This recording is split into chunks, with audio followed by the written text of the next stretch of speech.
دواړه یو ځای ودونه وو سره. ما دوه خپلو کې سره ویلي ته به زما جنج کې راشې زه به ستا جنج کې لاړ شمه. بس موږ هغې نه ډولۍ را اوچته کړه او موږ څه ګاډي دلته را ورسېده دا څه بس هلته په لار کې دغه شوي وو. بیا دلته چې څه ګاډي نه کسان کېوته په دغو داسې وي چې ګاډي کې څه فایر دننه شوی دی او کسان پکې لګېدلي دي.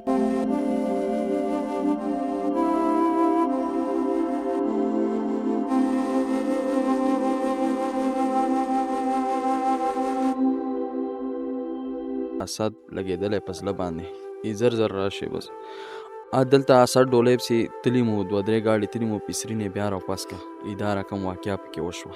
کله چې ولا دا تماچه ورکوله نو د دې الک ګوته په ټریګر لګېدلې ده او د واده زلمې چې کوم دی نو خاص په سینه باندې لګېدلې ده د هغې نه د هغې ډیت وشو.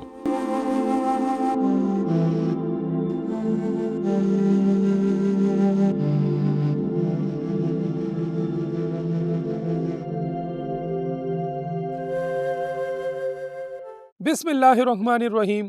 السلام علیکم. زیم عنایت الرحمن او تاسو ګورئ اپنا ډیجیټل. ګرانو کتونکو سور کمر کې د دوو تر زامنو ودونه چې په هغه یو خو په غم کې بدل شو. اسد نومې ځوان په فایرنګ باندې ولګېدو په واده کې او مړ شو. د هغه خوشحالي په غم کې بدله شوه. خو د عابد وینا څه بدله ده، غمجنه پاتې شوی دی. دغه ټول ریپورټ چې دی څنګه ولګېدو، فایرنګ څنګه وشو، دغه خوشحالي چې دی خو په جنج تللی و اسد او د عابد ډولۍ خو یې راوړه، خو بیا د اسد ډولۍ ولې پاتې شوه؟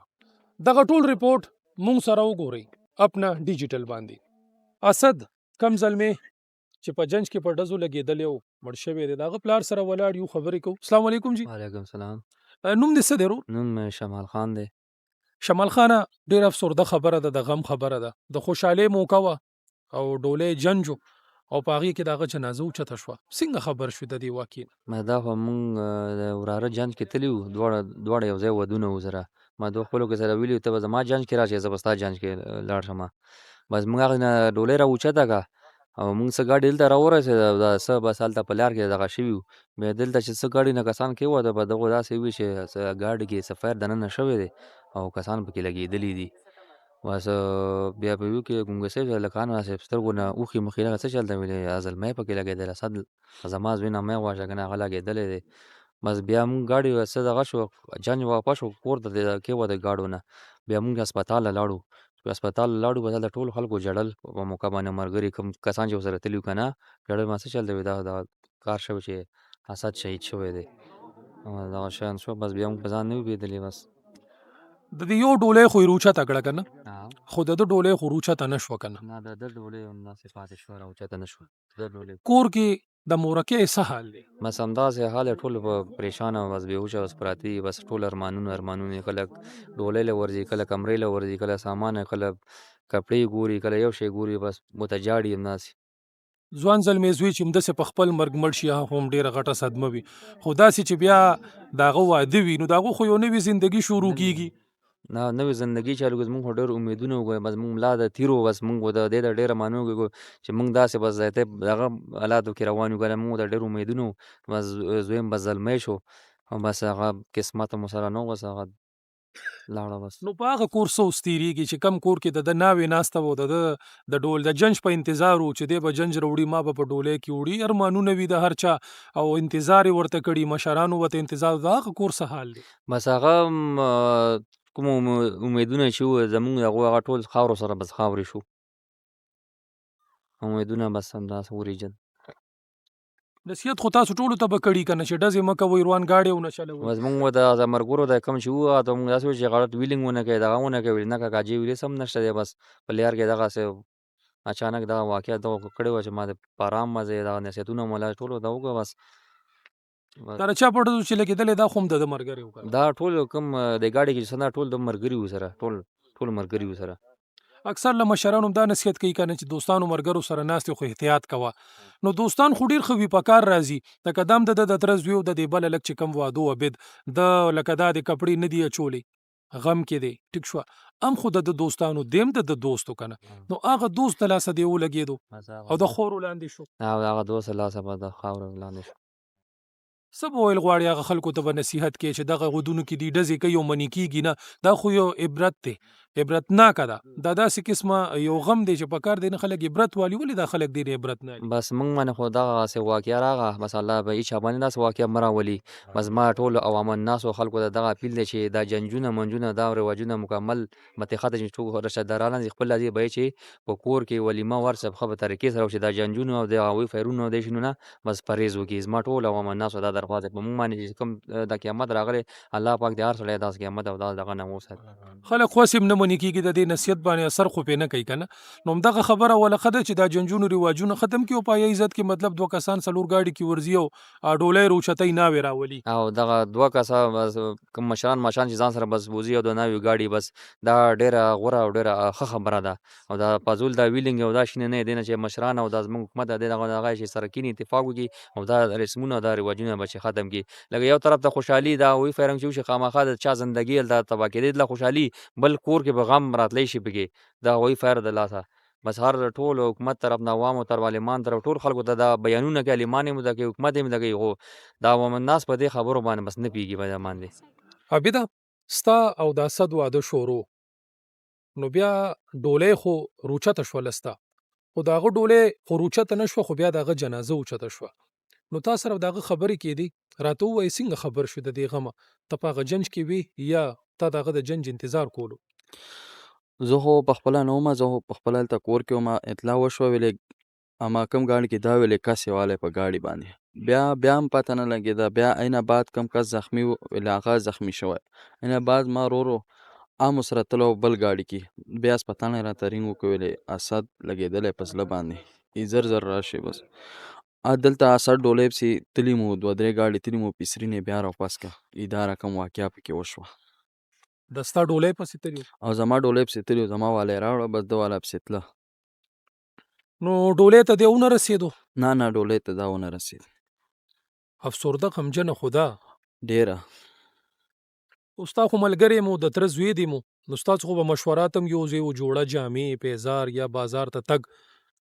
بالکل یو شی هم داسې نه یې کړی هغه نه زه پټ وکړم. دواړو کپړې وې، هر رقم لباس و، په شریک هم دواړه کولو، مشوره هم کوله ځان ته مخکې هر رقم ترتیب به سیده کوو، داسې به کوو داسې به کوو. به څه کوو چې مونږ د الله تعالی بدلون په جنازه باندې بدل کړو. ټوله خوشحالي. خبرې خو به ډېرې درته یادېږي، خو داسې یو خبره چې د ذهن نه دې نه وځي. خبرې وا چې ډېرې، بس کمه ته وکړم. دا خو وادو خوشحالي وه، ډزې پکې وشوې، ځوان پکې لاړو مړ شو، د خاورو لاندې شو. نو دا واده بیا تاسو وکړو او که دا واده ستاسو پاتې شو؟ نه بس مونږ دې شینو ته خبر نه یو له اوس واده هر څه همداسې بس ټول په جنازه او په مړي باندې هغه شو. تا خو هم خپله ناوې راوسته، ډولۍ ستا راغه. بالکل زما راغله، بس شی شوی نه یم، بس پوی نه یو. مطلب دغه ناوې چې تا راوسته ستا کوروالا خیمه، نو دا خو د خوشحالو دپاره و چې واده ستاسو وشو، خو هغه ستا هم د انډیوال تره زوی ملګری اوس د هغه په غم کې خو هم تاسو سره شریکه ده. بالکل ولې نه شریکه. ټول دا څومره خلک راغله، څومره مخلوق راغی، ټول داسې خلک و سره مونږ دې نه مخکې په ذهن او په سوچ کې مو داسې خلک راغله جنازې له او د کتلو له. د واده نه مخکې خو هم خلک پروګرامونه کوي، یاران دوستان ملګري کینی، او بیا خو ستاسو ودونه هم یو ځای و، نو څه داسې مسخره ګپ شپ به پکې لګېدو ورسره؟ بالکل ولای چې کېناستو ډېر په هغه شپه باندې هم ډېر ګپ شپ ولګو، څه 4 بجو پورې ناستو سره یاران دوستانو، بس ګپ شپ یې هم لګولې. څه ګپ شپ لګېدو؟ د هغه سره به ستا څه خبرې کېدې؟ ته هم زلمی وې هم زلمی و، واده روان و، څه خبرې وې؟ بس ما د یو ځای به اوجیره کې څملاستېدو، مشوره څه مونږ کولو، بس اخري د هغې دا راته وکړه، بس ویلې اخري شپه هم ده بس په اوجیره کې، بس بیا به نه یو دواړه. او هغه خبره د حجرې نه خو د ختمېدو وه، خو د کور وه، خو هغه پکې د کور په ځای ګور ته لاړو. بالکل کور ته لاړو.